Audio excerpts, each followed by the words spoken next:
Hello guys, welcome back my channel भारतीय उपचार। Brain बीज सॉल्यूशन लिमिटेड आईपीओ यानी कि फर्स्ट क्राई आईपीओ की ओपनिंग 6 अगस्त ट्यूसडे को हो चुकी है।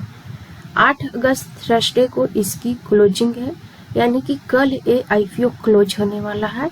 अभी भी इसमें थोड़ा सा समय बाकी है, 5 बजे तक आईपीओ लगाए जाते हैं, तो कल का समय हमारे पास पूरा बच रहा है। तो क्या लास्ट डेट में इस आईपीओ में हमें अप्लाई करनी चाहिए? मेन बोर्ड आईपीओ है तो अप्लाई करनी चाहिए, नहीं करनी चाहिए? अप्लाई करनी है तो लिस्टिंग गेन के लिए अप्लाई करनी है, लॉन्ग टर्म इन्वेस्टमेंट के लिए अप्लाई करनी है। इसमें कितना लिस्टिंग गेन मिल सकती है, इसकी जीएमपी क्या चल रही है, अनलिस्टेड मार्केट में अपने निवेशकों को कितना बेनिफिट दे रही है, इसकी बिजनेस मॉडल क्या है, फाइनेंशियल परफॉर्मेंस कैसा है, इन सारे टॉपिक पर हम लोग इन डिटेल में डिस्कशन करने वाले हैं। फर्स्ट ऑफ ऑल, यदि आप मेरे चैनल को पहली बार विजिट कर रहे हैं, अभी तक आपने मेरे चैनल को सब्सक्राइब नहीं किया तो मेरे चैनल को सब्सक्राइब करें, साथ ही साथ बेल नोटिफिकेशन को भी प्रेस करें ताकि मैं जब भी वीडियो अपलोड करूं उसका नोटिफिकेशन आपको टाइम टू टाइम मिलता रहे।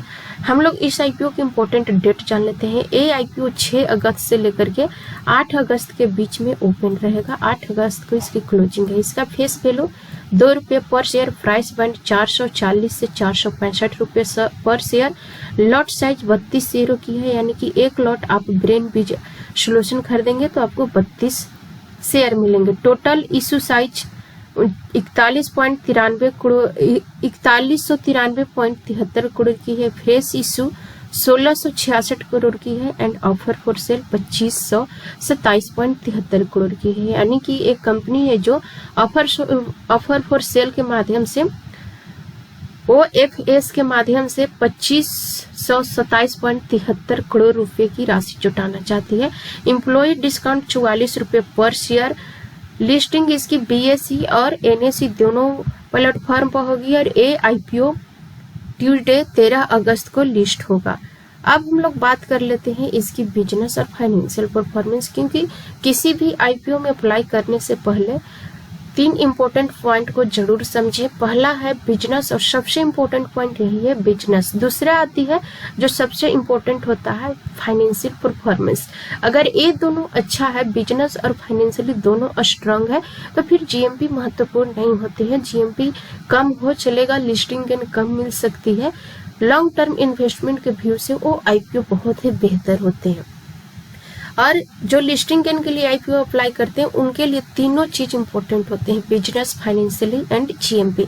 ये तीनों बेहतर हो तो ही लिस्टिंग गेन लेने वाले आईपीओ अप्लाई कर सकते हैं, वरना जो यहाँ पर लॉन्ग टर्म इन्वेस्टमेंट के लिए आते हैं उनके लिए सिर्फ बिजनेस और फाइनेंशियल परफॉर्मेंस महत्वपूर्ण होते हैं। बात करें हम लोग इसकी फाइनेंशियली, 2022 में एक कंपनी 78.79 करोड़ के लॉस में था और अभी भी ये लॉस में, इसका लॉस बढ़ करके 321.51 करोड़ हो गई। 23 में और बढ़ा था, 486.6 करोड़ भी पहुंच चुका था। ईयर दर ईयर ये घाटे में चलते जा रहा है, इसका लॉस बढ़ते जा रहा है। तो ये एक बड़ा निगेटिव पॉइंट है कि ये अपने फील्ड में एक अच्छा खासा अनुभव रखता है। 2010 की स्थापित कंपनी है, 1 दशक से ज्यादा का अनुभव है इसके पास, फिर भी ये बड़ा लॉस में है और लॉस लगातार किए जा रहा है। रेवेन्यू 2022 में 2516.92 करोड़ पर था और ये लगातार बढ़ता रहा और 24 में जाकर के ये 6575.8 करोड़ पर पहुंच चुके हैं। 2022 में 6197.16 करोड़ की इसकी एसेट थी, जो 24 में बढ़ करके 7510.38 करोड़ हो गए हैं। तो फाइनेंशियली इसकी स्थिति थोड़ा सा वीक तो दिख रही है, थोड़ा नहीं बहुत वीक बोल सकते हैं, बहुत ही ज्यादा वीक दिख रही है। इसकी नेटवर्थ 2022 में 3527.94 करोड़ थी, जो कि 24 में बढ़ करके 3170.74 करोड़ हो गए हैं। एंड ये रिजर्व एंड सरप्लस 2022 में 3439.17 करोड़ थी, जो यहाँ पर घटा है, 24 में घट करके 3081.74 करोड़ रह गई। इसकी उधारी 2022 में 90.16 करोड़ थी, जो कि यहाँ पर बढ़ा और बढ़ करके 24 में 462.72 करोड़ की हो गई। लॉस लगातार बढ़ता जा रहा है, उधारी भी बढ़ता जा रहा है, तो बहुत ज्यादा वीकनेस है इसके फाइनेंशियली। तो हम लोग अगर मुझे रेटिंग देना हो फाइनेंशियली तो मैं इसमें 10 में से 3 रेटिंग देना चाहूंगी, क्योंकि इसकी फाइनेंशियल स्थिति बहुत ही ज्यादा खराब दिख रही है। ये लगातार इसके पास लॉस बढ़ रहा है, उधारी बढ़ रहा है, तो ये एक बड़ा निगेटिव साइन है। पहला यहाँ पर फाइनेंशियली वीकनेस दिख रही है। जिस इसका रिटर्न ऑफ नेटवर्थ भी निगेटिव है, -8.65% है। पीई प्री आईपीओ -69.91 है एंड पोस्ट आईपीओ -75.9 है। तो फाइनेंशियली इसमें बहुत ज्यादा वीकनेस दिख रही है। बात करें बिजनेस की, 2010 की स्थापित कंपनी है, यानी कि लगभग अपने फील्ड में 1 दशक से ज्यादा का अनुभव रखता है। अपने ऑनलाइन प्लेटफॉर्म फर्स्ट क्राई के माध्यम से मदर्स, बेबीज एंड किड्स के लिए प्रोडक्ट बेचता है। और ये बेबी के लिए जब अपने माँ के गर्भ में होता है तब से लेकर के लगभग 12 साल के ओल्ड बच्चे के लिए, 12 साल के उम्र के बच्चे के लिए सारे प्रोडक्ट उपलब्ध कराते हैं, जैसे कि apparel, footwear, baby gear, nursery, diapers, toys and personal care इत्यादि। इसके साथ ही साथ स्कूलिंग प्रोडक्ट भी उपलब्ध कराती है अपने ऑनलाइन प्लेटफॉर्म फर्स्ट क्राई के माध्यम से। इसका प्रोडक्ट सिर्फ इंडिया में ही नहीं, विदेशों में भी इसके प्लेटफॉर्म के माध्यम से बेचे जाते हैं। A third party brands and global brands and इसका खुद के भी कुछ ब्रांड है, उन सारे ब्रांडों को अपने ऑनलाइन प्लेटफॉर्म के माध्यम से बेचता है। इसके पास 7500 ब्रांड है एंड 1.5 मिलियन से ज्यादा इसके पास SKU है। तो बिजनेस बहुत अच्छा है। Apparel fashion and toys, books, school supplies and diapers, bath and skin care, nutrition and breast feeding and health and safety and baby gear and maternity wear इत्यादि product अपने ऑनलाइन प्लेटफॉर्म के माध्यम से बेचे जाते हैं। और इसने बहुत अच्छी चीज को पहचाना है, बहुत ही इम्पोर्टेंट जर्नी को इसने पहचाना है। जब बच्चे माँ के गर्भ से होते तब से माता पिता को एक अलग तरीके की स्पेशल फील कराने के लिए सारे प्रोडक्ट को इसने अपने ऑनलाइन प्लेटफॉर्म में जोड़ा है। और तब से लेकर के 12 वर्ष तक के बच्चों को सारे प्रोडक्ट उपलब्ध कराते हैं अपने ऑनलाइन प्लेटफॉर्म के माध्यम से। 7500 इसके पास ब्रांड है, जो थर्ड पार्टी ब्रांड्स है, ग्लोबल ब्रांड्स है एंड इसके खुद के ब्रांड्स भी है। और 1.5 मिलियन इसके पास SKU भी है।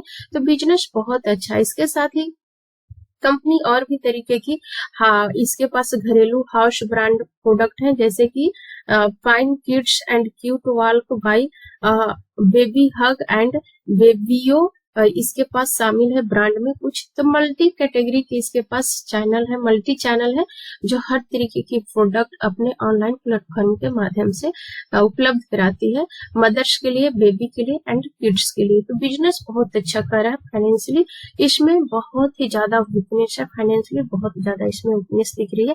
इसके पास 34 से 11 फुल टाइम एम्प्लॉय है, जिसमें 2475 इसके पास कॉन्ट्रैक्ट बेसिस एम्प्लॉय है। तो बिजनेस तो बड़े लेवल पर कर रहा है, इंडिया से लेकर के इंटरनेशनल मार्केट तक अपने व्यापार को फैला रखा है, बहुत ही बड़े स्तर की ये व्यापार कर रही है।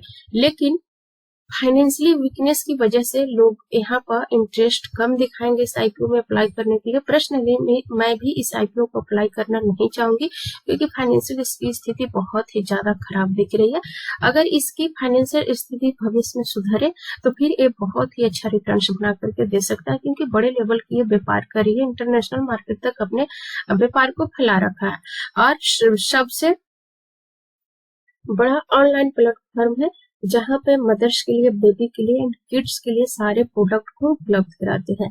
तो बिजनेस में कोई त्रुटि नहीं दिख रही है, बिजनेस बहुत अच्छा है। फाइनेंशियली वीकनेस की वजह से यहाँ मैं पर्सनली AIPO अप्लाई नहीं करने वाली हूँ। 2 दिन में AIPO मात्र 0.28 गुना सब्सक्राइब हुआ है, 28 टाइम सब्सक्राइब हुआ है। एम्प्लॉय कैटेगरी में 3.41, रिटेल कैटेगरी में 1.01 गुना, नॉन इंस्टीट्यूशनल बायर कैटेगरी में 0.25, 0.25 गुना, क्वालिफाइड इंस्टीट्यूशन कैटेगरी में 0.03 गुना सब्सक्राइब हुआ, टोटल 0.28 गुना। आज दूसरा दिन है, फिर भी इस आईपीओ में कुछ खास सब्सक्रिप्शन देखने के लिए नहीं मिल रहे हैं। कल इसमें लास्ट डेट है अप्लाई करने के लिए। मैं भी यहाँ पर बहुत अच्छा सब्सक्रिप्शन नहीं चाहने वाला, क्योंकि फाइनेंशियली बहुत ज्यादा वीकनेस है। इस फील्ड में इसका कोई कंपटीटर नहीं है एंड इसकी जो जीएमपी चल रही है वो आज के तारीख में मात्र 10 रुपए। इसकी जीएमपी की ओपनिंग बहुत बेहतरीन हुई थी, 97 रुपए पर इसकी जीएमपी ओपन हुआ था, 104 रुपए भी बढ़ करके चला गया था और अभी घट करके मात्र 10 रुपए बचे हैं।